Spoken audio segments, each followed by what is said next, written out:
What's going on, guys? Andrew Piluk Hockey here, back again with another video. Today we're going to be looking at Sheldon Keefe and whether or not the Leafs should move on from him. So if you guys are new here, make sure to like this video and subscribe. Join the squad. I'd love to have you guys here. Also, make sure to check out Manscaped. Use code APH20 for 20% off and free shipping. That's code APH20 on Manscaped for 20% off and free shipping. But like I said, we're going to be talking about Sheldon Keefe and whether or not the Leafs are going to move on from him. It's a little bit of a touchy subject, but it's one we got to talk about. Sheldon Keefe. Should Sheldon Keefe be fired? Should the Maple Leafs move on from Sheldon Keefe? It's a very difficult topic, and I don't really know if it makes a lot of sense for the Maple Leafs to do that, right? Because he's been a good coach, okay? But at the same time, he's made some mistakes in the playoffs. They haven't gone very far. They've only won one round, and I mean, we all know that. But it seems like it's been a revolving door for this team for a really long time. They just keep going through coaches and GMs, and, oh, this is going to be the reason why they get better, and, oh, now everything's going to be fine.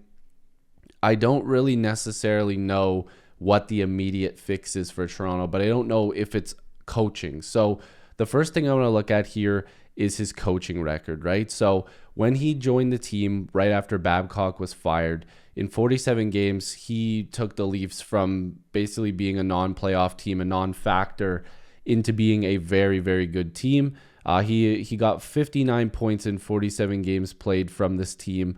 That was 27, 15, and 5. Pretty damn good record considering the Leafs were looking really, really bad going into Sheldon Keefe becoming the coach. Then the next season, 56 games played, 35, 14, and 7. So again, some of the COVID times and whatever else, he was also the coach. So definitely a weird scenario for him. And then in his first 82 games, 115 points. They finished second, and then the next season, 111 points, where they also finished second. And then currently this year, they're sitting in the third spot in the wild card, as you can see here. Right now, as I'm recording this, they're currently behind Florida and Boston, which, I mean, those teams always seem to be good. There's a lot of teams like nipping at their heels here if you come down here. But there's some good teams in this mix, but I feel like there's some teams also that are kind of not sure what they are yet, and you might see them trade off some pieces and move on and try to recoup some assets instead of going for it or selling or buying at the deadline. So it's real interesting to see where the Leafs could go here, but there's a lot of talk out there that maybe Sheldon Keefe has lost the room and these guys don't really listen to him, which, again, we're not on the bench, we're not in the room, we don't know what's necessarily going on.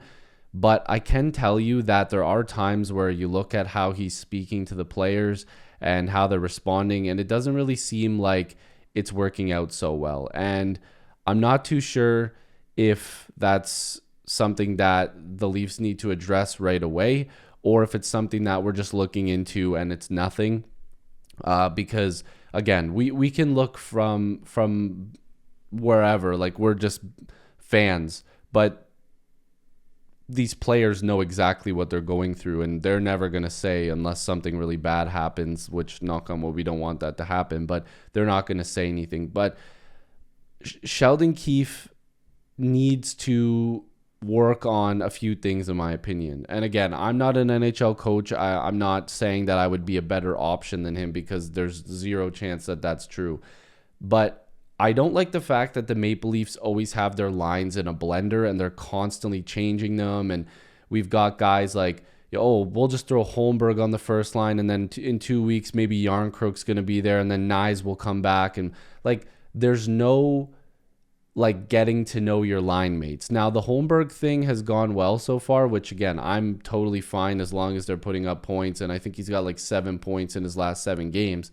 It's going to happen when you're playing with Matthews and Marner and Nylander and big names like that. But, when the Leafs start losing, you'll see him put Tavares on that line, and then, they'll put like Nyes on the fourth line. And you need to let these guys run with it for 15 to 20 games and then see what you have. I get it. This team can't afford to lose games and fall out of a playoff spot because of the money that they've spent.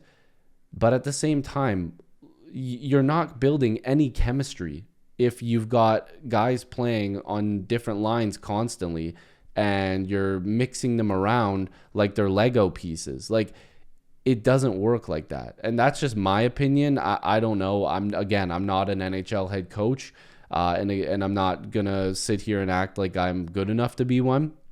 But this is a problem. They need to find where guys fit and keep them there. And, some of the biggest issues is Nyes hasn't really looked as good as we've seen him in the past. Nick Robertson has been off and on, so that depth scoring, and we'll get to him in the next topic, but there's some misconception on him as well. We've seen Marner at times take a night off, take a few nights off. Same thing with William Nylander.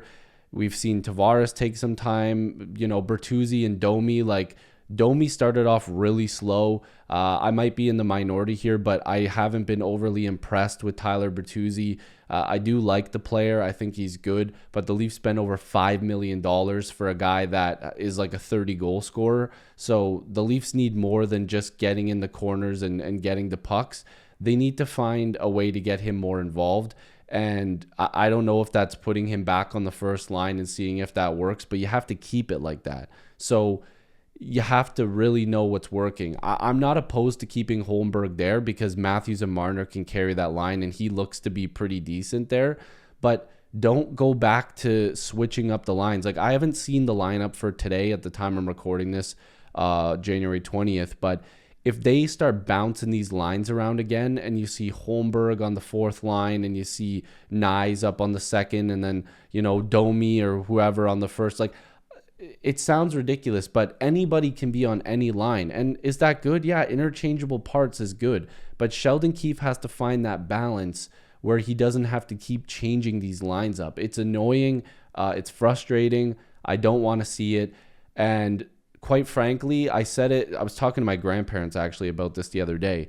If the Maple Leafs go on another 3 or 4 game losing streak, I can see Sheldon Keefe losing his job. I know he just got an extension and not everything is his fault.